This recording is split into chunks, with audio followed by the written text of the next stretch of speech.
শেষ হয়ে গিয়েছে আজকের মানি নাইট রটি। আর আজকের মানি নাইট রয়ে দেখা গেল নতুন ট্যাগ টিম চ্যাম্পিয়ন, দেখা গেল নতুন মানি ইন দ্য ব্যাংক। তো আজকের মানি নাইট রয়ে কী কী হলো সে সম্পর্কে জেনে নেওয়া যাক। আজকের মানি নাইট রয়ে শুরুতে আসেন রিয়া রিপ্লি এসে তিনি কথা বলতে থাকেন র্যাকেল এবং রকজিনকে নিয়ে। তিনি বলে যে এবার র্যাকেলকে তিনি হারিয়ে দিয়েছেন, আবার যদি র্যাকেল এবং রকজিন তাকে আক্রমণ করে আবার তাকে হারিয়ে দিবেন, কারণ তিনি হচ্ছে গ্রেট। এখন তার বর্তমান টার্গেট হচ্ছে এভলিউশন পেয়ার-ভিউ। তিনি এবার এভলিউশন পেয়ার-ভিউতে রেসেল করবেন।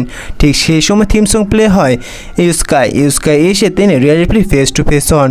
তিনি বলে যে তাকে নিকেলডিস বলেছে এবার এভলিউশন পেয়ার-ভিউতে তার টাইটেলটি ডিপেন্ড করতে, এবং এও বলেছে আমার যাকে মন চাইবে আমি তার এগেনস্টে আমার এই টাইটেলটি ডিপেন্ড করতে পারবো, যার কারণে আমি চাই যে এবার এভলিউশন পেয়ার-ভিউতে তোমার এগেনস্টে আমার এই টাইটেলটি ডিপেন্ড করতে, এবং সে জায়গায় ক্লিয়ার হয়ে যাবে যে আসলে কে বেস্ট, তুমি বেস্ট নাকি আমি বেস্ট। আর এক পর্যায়ে বলা যায় যে রিয়া রিপ্লি এই চ্যালেঞ্জটি অ্যাকসেপ্ট করে নিয়েছে। আর এবার এভলিউশন পেয়ার-ভিউর জন্য রিয়া রিপ্লি এবং ইউস্কাই ম্যাচ কনফার্ম হয়ে গিয়েছে। পরবর্তীতে একটি একটি ম্যাচ দেখা যায়, মেন্সের সেই ম্যাচটি দেখা যায় জাজমেন্ট টিমের সাথে নিউ ডে মেম্বারগুলোর মধ্যে। বলা যায় যে ম্যাচটি একটি অসাধারণ ম্যাচ ছিল।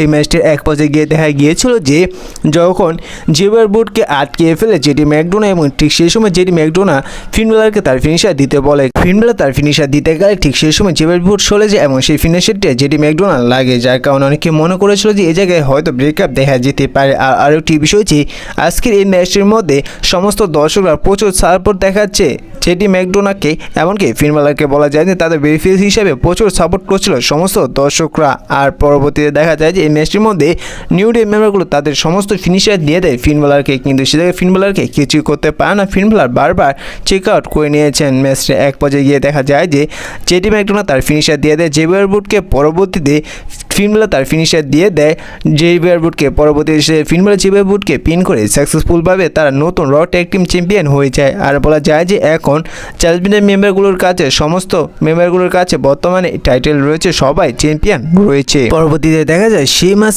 এবং রুসেফের মধ্যে একটি অসাধারণ ম্যাচ। তো ম্যাচটি বলা যায় যে এক কথা অসাধারণ ছিল। এই ম্যাচটির মধ্যে কেউ কারোর থেকে কম আক্রমণ করেনি।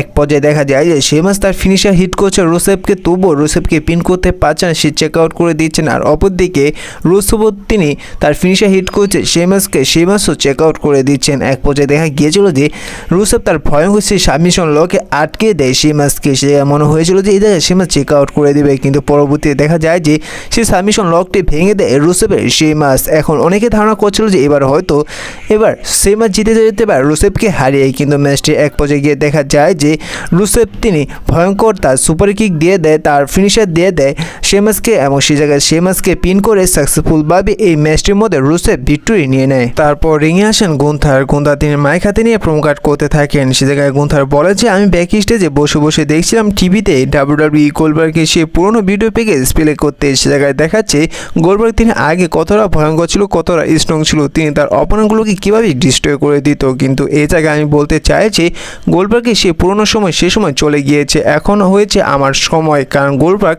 এখন বুড়ো হয়ে গিয়েছে। তার এখন এই টাইটেলটি হোল্ড করার মতন তেমন কোনো যোগ্যতা নেই, তেমন কোনো তার বয়স নেই। তিনি সবসময় তার নর্মাল অপোনেন্টগুলোকে তিনি চুজ করে ডিস্ট্রয় করলো, কিন্তু তিনি আমার সামনে কিছুই না, আমি তাকে ডিস্ট্রয় করে দিব। এবার স্যাটারডে নাইট মেইন ইভেন্টে আমি শুধু গোল্ডবার্গকে হারাবো না, আমি এবার গোল্ডবার্গকে তার ফ্যামিলির সামনে আগে আরও ভয়ঙ্করভাবে অপমান করব। তারপর সেখানে থিম সং প্লে হয় সেথ রোলিন্সের সাথে আসেন ফল এইম্যান। আর এবার মানি নাইট রয়ে দেখা যায় যে সেই সবুজ কালার মানি ইন দ্য ব্যাংকটি এবার ফল এইম্যান এবং সেথ রোলিন্স তারা ব্ল্যাক করে ফেলেছে, এমনকি ডাব্লিউডাব্লিউই বলা যায় যে ব্ল্যাক করে ফেলেছে। সেথ রোলিন্স তিনি রিংয়ে এসে মাইক হাতে নিয়ে সেথ রোলিন্স তিনি গুন্থারকে বলে যে দেখো গুন্থার, আমি এই জায়গায় এসেছি তোমার সাথে ফাইট করার জন্য নয়, আমি এই জায়গায় এসেছি তোমাকে কংগ্রাচুলেশন জানাতে, কারণ তুমি বর্তমানে ওয়ার্ল্ড চ্যাম্পিয়ন। সিএম পাং তিনি যখন ডাব্লিউডাব্লিউতে এসেছিল সে সময় গুন্থার আমার কিন্তু একটি টার্গেট ছিল, সেটি হচ্ছে যে আমি কোনো মতো নেই সিএম পাংকে ওয়ার্ল্ড চ্যাম্পিয়ন হতে দেব না। আর যেহেতু এবার আমি 2025-এ মানি ইন দ্য ব্যাংকটি জিতেছি, যার কারণে আমার এখন আরও একটি টার্গেট হয়ে গিয়েছে যে কিভাবে আমি ওয়ার্ল্ড চ্যাম্পিয়ন হব এই মানি ইন দ্য ব্যাংকটি ক্যাশিং করে। সে জায়গায় দেখা যায় যে গুন্থার তার হাসি মুখটা অনেকটা কালো হয়ে যায়। তারপর সে জায়গায় থিম সং প্লে হয় সিএম পাং এসে তিনি ভয়ঙ্কর আক্রমণ শুরু করে সেথ রোলিন্সকে, কিন্তু এই জায়গায় সেথ রোলিন্স তিনি সিএম পাংকে কিছুই করতে পারে না, যার কারণে সে জায়গায় বাধ্য হয় সেথ রোলিন্স রিং ছেড়ে পালাতে। যখন দর্শকের মধ্যে দিয়ে সেথ রোলিন্স তিনি পালিয়ে যাচ্ছিল, ঠিক সেই সময় সেথ রোলিন্সকে আক্রমণ করে এলএ নাইটও তিনি ভয়ঙ্করভাবে আক্রমণ আক্রমণ করে স্যাটোলেন্সকে। আর আজকে মানি নাইট্রো এলএ নাইট এবং স্যাটোলেন্সের মধ্যে স্যাটারডে নাইট মেইন ইভেন্টের জন্য একটি সিঙ্গেল ম্যাচ কনফার্ম হয়ে গিয়েছে। তারপর দেখা যায় ওমেন্সের একটি ইন্টারকন্টিনেন্টাল চ্যাম্পিয়নশিপের জন্য নাম্বার 1 কন্টেন্ডারশিপের ম্যাচ। সেই ম্যাচটি দেখা যায় লারা ভালকিরি এবং বেলির মধ্যে। তো এই ম্যাচটির মধ্যে দুজনে একে অপরকে ভয়ঙ্করভাবে আক্রমণ করলো। আর এই ম্যাচটির মধ্যে তেমন কোনো রেজাল্ট দেখা যায়নি, বলা যায় যে এই ম্যাচটি কোনো রেজাল্ট ছাড়াই শেষ হয়েছে।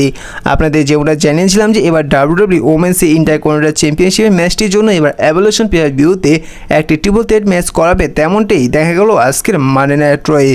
এই ম্যাচটির মধ্যে যেহেতু কোনো রেজাল্ট বাইরে নেই, যার কারণে এরা লারা ভালকিরি এবং বেলির মধ্যে ভয়ঙ্কর আক্রমণ দেখা যায়। আর এ থেকে পরিষ্কার বোঝা যায় যে এবার খুব শীঘ্রই এদের মধ্যে একটি ট্রিপল থ্রেট ম্যাচ কনফার্ম হতে যাচ্ছে এভলিউশন পেয়ার ভিউর জন্য। তারপর মানি নাইট রয়ে একেবারে মেইন ইভেন্টে মেন্সের একটি ট্যাগ টিম ম্যাচ দেখা যায়। সেই ট্যাগ টিম ম্যাচটি দেখা যায় ব্রন ব্রেকার ব্রনসন ভার্সেস সেভেজিন প্যান্টার মধ্যে। আমরা যেমনটা দেখেছিলেন যে নাইট অফ চ্যাম্পিয়ন পেয়ার ভিউতে কিন্তু প্যান্টা এবং সেভেজিন তারা আক্রমণ করেছিল ব্রনসন এবং ব্রন ব্রেকারকে, যার কারণে ডাব্লিউডাব্লিউ এদের ম্যাচটি আজকে মানি নাইট রয়ে অনুষ্ঠিত করেছে। আর এদের ম্যাচটি শুরু হলে দেখা যায় যে সেভেজিন তিনি অনেকটা ইনজুরি রয়েছে। ইনজুরি থাকার সত্ত্বেও সেভেজিন তিনি ফুল পারফরমেন্স দিয়েছে, ফুল স্পিডে পারফরমেন্স দিয়েছে এই ম্যাচটির মধ্যে। তো ম্যাচটির মধ্যে প্যান্টা এবং সেভেজিন তার পারফরমেন্স ভালোই দিয়েছিল, কিন্তু ম্যাচটির এক পর্যায়ে গিয়ে ব্রন ব্রেকার তার ভয়ঙ্কর স্পিয়ে দিয়ে দেয় সেভেজিনকে এবং সেভেজিনকে পিন করে তার এই ট্যাগ টিম ম্যাচটি ভিক্টোরি নিয়ে নেয়। তারপর যখন ব্রন ব্রেকার এবং ব্রনসন রিড মিলে তার আবার সেভেজিনকে আক্রমণ করতে যাবে, ঠিক সেই সময় থিম সং প্লে হয় জে উসোর। তিনি স্টিল চেয়ে নিয়ে এসে ব্রনসন রিড এমনকি ব্রন ব্রেকারকে ভয়ঙ্করভাবে আক্রমণ করে, যার কারণে সে জায়গা থেকে ব্রনসন রিড এবং ব্রন ব্রেকার পালিয়ে যায়। তো আর যতটুকু মনে হচ্ছে যে এবার ডাব্লিউডাব্লিউ হয়তো এদের মধ্যে একটি ট্যাগ টিম ম্যাচ কনফার্ম করতে পারে। তো এই বিষয়ে আপনাদের কি মনে অবশ্যই কমেন্ট করে জানিয়ে দিবেন। আর এই ভিডিওটা এই পর্যন্তই ছিল, দেখা হচ্ছে পরবর্তী ভিডিওটিতে। আর আজকে মানি নাইট রোটি আপনাদের কেমন লাগলো তাও অবশ্যই কমেন্ট করে জানিয়ে দিবেন।